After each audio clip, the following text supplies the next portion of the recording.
Williams TV News with William Johnson, Friday, the 25th of July 2025, Johannesburg, South Africa. Top story: Shadows over law enforcement. SAPS power struggles uncovered. By William Johnson. Anchor, Williams TV News. Tonight, we bring you a developing story that's sending shockwaves through the ranks of South African law enforcement. Allegations of infighting within the SAPS have erupted into public view, exposing what appears to be a troubling network of criminal connections, not just among the police, but also those close to law enforcement structures. As internal tensions rise, the fractures within the force are growing more visible, threatening public confidence in our justice system. Investigative journalist Yeshil Panchia describes it as a web of criminality now laid bare, casting a long shadow over the SAPS and its leadership. Breaking: wrestling legend Hulk Hogan dies at 71. Hulk Hogan, the wrestling icon who brought WWE into living rooms across the globe, has died at the age of 71,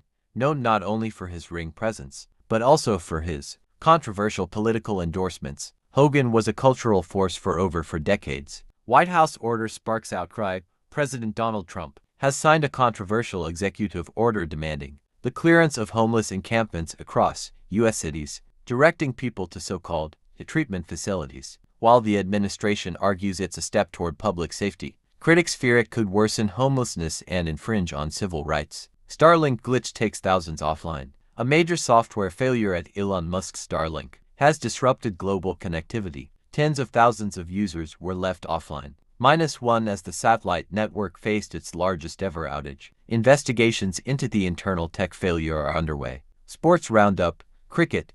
England's Zach Crawley and Ben Duckett fired back in the 4th Test against India with a 166-run opening stand. England closed on 225-2, still behind by 133 runs. Rugby. Star back Gary Ringrose is out of the British and Irish Lions' 2nd Test against Australia. Experts say this is a clear sign of how seriously players are now treating concussion risks. Featured headlines: hospital crisis in Gaza. Staff too hungry to work, warns hospital director. Kenny Cunning stays put, despite controversy. Joburg's transport mech remains in office. Cape Town concerns: dangerous conditions in Mafulani parks. Spark calls for urgent action. Waste crisis in Mfuleni. A decaying municipal fleet leaves rubbish piling up. Meta held accountable. South African court takes on tech giant in fight against online child abuse. Probe into Mkhwanazi allegations. New commission will be able to refer matters for immediate prosecution. That's all for now on Williams TV News. Stay informed, stay safe, and remember, the future may not always be predictable, but with truth and accountability, it can be.